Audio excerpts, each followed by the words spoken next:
요즘 2차 전지는 거의 대부분 이런 형태다 이렇게 보면 돼요. 뭐 전동 킥보드니 뭐 전기차도 마찬가지고 뭐 심지어 수천 개가 들어가는 경우도 있으니까. 예. 정류 회로는 교류를 직류로 바꾸는 회로를 정류 회로라고 하고 영어로는 rectifier라고 불러요. 예. rectifier 들어봤어요? 안 들어봤습니다. 이게 흔히 휴대폰 충전기라고 하는 그 충전기. 그 충전기가 우리가 가정용으로 쓰는 220V AC를 DC 5V로 바꾸는 역할을 하죠. 예. 그때 AC를 DC로 바꿔주는 역할을 하기 때문에 그 충전기 안에 이 렉티파이어가 있는 거고, 그 중에서도 전파 종류라고 하는 게 있는데, 그 플러스, 그러니까 교류 파형에서 플러스 파형과 마이너스 파형이 다 있잖아요. 예. 그 두 파형을 다 정류하는 회로를 full wave rectifier, 즉 전파 종류라고 해서 이 전파 종류를 하는 회로의 대표적인 모델이 브릿지 회로예요. 승합, 강압을 포함한 예. 변압이라는 거죠. 변압. 예. 그렇죠? 그래서 필요에 따라서 전압을 올릴 수도 있고 내릴 수도 있는데 보통은 내리는 용도로 많이 쓰죠. 그래서 사람들이 내리는 거라고 생각을 그렇게 많이 하는데 필요에 따라서 올릴 수도 있다라는 거. 그래서 전압을 바꿔주는 회로다 이렇게 이해하면 되고, 그런 용도로 쓰는 디바이스인데 트랜스포머라고 그래서 이름을 부르는 거예요. 그런 원리를 이용해서 전압을 올리거나 내려준다. 그게 트랜스포머고, 앞서 얘기했던 렉티파이어 있죠. 정류 회로. 그 정류 회로 거기에 이 트랜스포머 변압기가 합쳐진 게 지금 사용하고 있는 휴대폰 충전기예요. 예. 이해됐죠? 예. AC를 DC로 바꾸기 위해서 정류 회로가 필요하고 220V를 5V로 다운시키기 위해서 이 트랜스포머도 필요한 거예요. 예. 그러면 지금 사용하고 있는 휴대폰 충전기는 변압기 정류기죠. 정확히 말하면. 예. 이 두 가지가 다 있으니까. 영어로 하면 Transformer Rectifier라고 불러요. 예.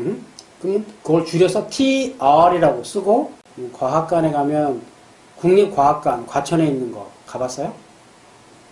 안 가봤습니다. 꼭 가봐야지 그런 데를. 이제 이론만 가지고 할 수 없는 것들을 실제로 보고 공부해 볼 수 있고 실제로 만져볼 수 있는 곳이 거기 있으니까. 예. 가서 공부를 이제 살아있는 공부를 거기서 해봐야 돼요. 그래서 과학관을 주기적으로 가는데 가면 내가 실제로 이런 강의를 거기서 해요. 그런 기회가 있을 때 한번 초대를 할 테니까 꼭 한번 올라와요. 알겠습니다. 아무튼 릴레이라는 게 그렇다. 그러면 코일로 만들어 놓고 자기장을 만들어 놓으면 그 안에다가 이 연철로 만들어진 이 못을 갖다 놓으면 이 못은 자기장은 철을 좋아하죠. 예. 그러니까 자기장이 이 철로 모이는 거예요. 그러면 예. 이 못이 굉장히 강한 자석이 되는 거죠. 예. 이 원리가 뭐 우리 주변에 전자석을 이용한 여러 가지, 그러니까 솔레노이드는 뭔지 알아요? 카드뮴 설파이드의 약자예요. 예. 그러면 황화카드뮴, 우리말로 하면 이 황화카드뮴이라는 물질이 빛을 받으면 전기 저항이 변하는 성질을 가지고 있어요. 예. 그래서 얘를 감광 센서, 빛 센서, 빛 센서로 얘를 사용을 하고, 뭐 TV나 스마트폰도 이 안에도 빛 센서가 있는 거 알아요? 여기에? 예. 그래서 내가 밝을 때랑 어두울 때 있을 때 이 조도가 변하잖아. 이 물리적인 사이즈가 커진다는 뜻은 전류를 많이 보내는구나, 높은 전압을 쓰는구나, 이렇게 이해하면 뭐 무리 없어요. 예. 자, 아무튼 지금 이제 이번 실습에서 본인이 써야 할 릴레이가 이겁니다. 이걸 구해야 돼요. 이건 이제 쉽게 구할 수 있어. 예. 일반 시중에서 판매하는 릴레이니까. 220V 코일을 쓰는 릴레이고, 실제로 이렇게 생겼고, 그림으로 사진 찍어서 내가 여기다 보여준 거예요. 예. 그러면 고2-1의 그림에 보면 명칭이 여러 가지가 있는데, 코일이라고 하는 부분이 앞에 그림 1에서 봤던 그 코일을 말해요. 그러면 가운데에다가 예. 이게 조금 더 큰 사이즈니까. 이 가운데가 코일인데, 이 코일의 가운데 이제 철심을 이렇게 딱 박아놓고 거기에 코일을 막 감아놓은 거예요. 예. 그래서 요 쇠붙이가 아래로 내려오면 이렇게 움직여요. 소리도 나요. 실제로 릴레이가 작동을 하면 이 소리가 나요. 릴레이가 클수록 소리도 커요. 예. 요거 그 릴레이가 작동하는 소리는 이 폴이 자석에 붙는 소리다. 즉 금속끼리 둘이가 딱 붙었다 떨어졌다 하기 때문에 이 과정에서 만들어지는 소리예요. 시설전기나 건설 이런 쪽으로 가면 이런 용어를 써요. A접점, B접점. 그리고 회로도 필요 없고 배선도만 봐요. 그 시퀀스 회로도, 그러니까 배선 연결도만 보죠. 회로도를 못 봐, 그 사람들은. 예. 그러니까 주문한 대로 가서 배선만 하면 되니까 배선도만 보죠. 그런데 조금 한 단계 올라가서 조금 더 난도 높은 기계를 만지거나 정비를 하거나 설계를 하거나 이럴 때는 시퀀스 회로도가 필요한 게 아니라 배선도가 필요한 게 아니라 회로도를 볼 수 있어야 되는 거니까. 그때는 이런 용어를 쓴단 말이에요. 예. 그렇지? 그러니까 NO, NC, COM 내가 어떤 용도로 회로를 쓰느냐에 따라 어떤 릴레이를 사서 쓸 것이냐 이게 결정이 되는 거예요. 예. 근데 원칙적으로 폴의 개수로 말을 해줘야 되는데 이제 뭐 일반 이걸 판매하는 사람들도 폴 갖고 얘기 안 하고 핀으로 얘기를 해요. 핀.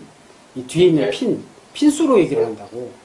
이게 정확한 건 아닌데 그렇게 해야 이 사람들이 알아들어서 뭐 몇 핀 릴레이 주세요. 뭐 이래야 이제 알아들어. 예. 이 폴이 어쩌고 이렇게 얘기하면 이 사람들이 뭔 소리야? 그런다고. 어떤 스위치든 그 스위치 자체가 하는 역할은 전류를 보내주는 역할을 하는 거기 때문에 그 스위치에 저항이 나오면 안 되죠. 예. 그래서 원칙적으로 1옴 이하여야 한다라고 정해져 있어요. 예. 그러면 이 릴레이에 있는 폴도 마찬가지인 거야. 예. 릴레이에 있는 폴, 즉 NC와 컴도 저항이 나오면 안 돼요. 예. 그래서 0옴이 나와야 정상이다. 자, 전원이 들어가서 스위치를 거쳐서 램프한테 공급이 되는 과정. 이해돼요? 예. 자, 그러면 여기서 스위치를 딱 누르면 램프는 불이 켜지게 되겠죠. 예. 자, 그러면 여기다가 지금 배웠던 릴레이라는 거를 예. 앞에서 회로도로 볼 때 3-1번 예. 그림 3-1에 있던 왼쪽 그림, 요 릴레이 기호. 예. 요 릴레이 기호를 지금 이 그림에다가 집어 넣어서 스위치를 누르면 램프가 꺼지게 한번 만들어 봐야 해요. 램프가 꺼지게. 예. 지금 밑에 건 정답이니까 보면 안 되고, 오케이? 본인 스스로 힘으로 이 5-1번 그림에다가 진짜 직접 그림을 그려야 돼요. 종이에다가 손으로 그려야 돼. 이제부터는 다 몸으로 해야 되는 거야. 아까 내가 과제 내준 거 있죠? 네. 그쵸? 뭐, 집에 있는 거 보고 사진 찍어서 거기다가 표시하고 테스트 하는 모습 사진 찍고 뭐 앞에 그림 3-1에도 내가 뭐 옮겨서 쓰라고 그랬잖아요. 그것도 사진 찍고 이것도 마찬가지야. 손으로 직접 그려야 돼. 예. 이제 지금 이건 실습의 개념의 이제 교육이기 때문에 뭔가 다 손으로 해봐야 된다는 거. 이게 중요해요. 내가 계속 뭔가를 하라거나 시킬 거야. 예. 그러면 지금 이 5-1번 그림에도 마찬가지예요. 여기도 앞에서 봤던 그 릴레이 그림을 이 안에다 집어넣어서 이 스위치를 누르게 되면 램프가 켜지는 게 아니라 꺼지게 만들 수 있어야 된다라는 거죠. 즉, 그 얘기는 뭐냐? 스위치를 누르기 전에 이 램프는 이미 켜져 있어야 하고, 예. 스위치를 눌러서 릴레이가 작동을 하면 꺼지게 회로를 만들어 봐야 해요. 예. 그렇게 회로들을 그려서 과제로 제출을 해야 돼요. 이해됐어요? 예, 알겠습니다. 한번 찾아봐서 있는 사람이 있으면 혹시라도 빌려서라도 가능하면 요거 아날로그 디지털 말고 예. 아날로그 멀티미터가 있으면 한번 찾아서 다음 시간에는 가지고 한번 수업을 할 수 있도록 이렇게 준비 좀 해봐요. 아버지한테 물어보겠습니다. 오케이.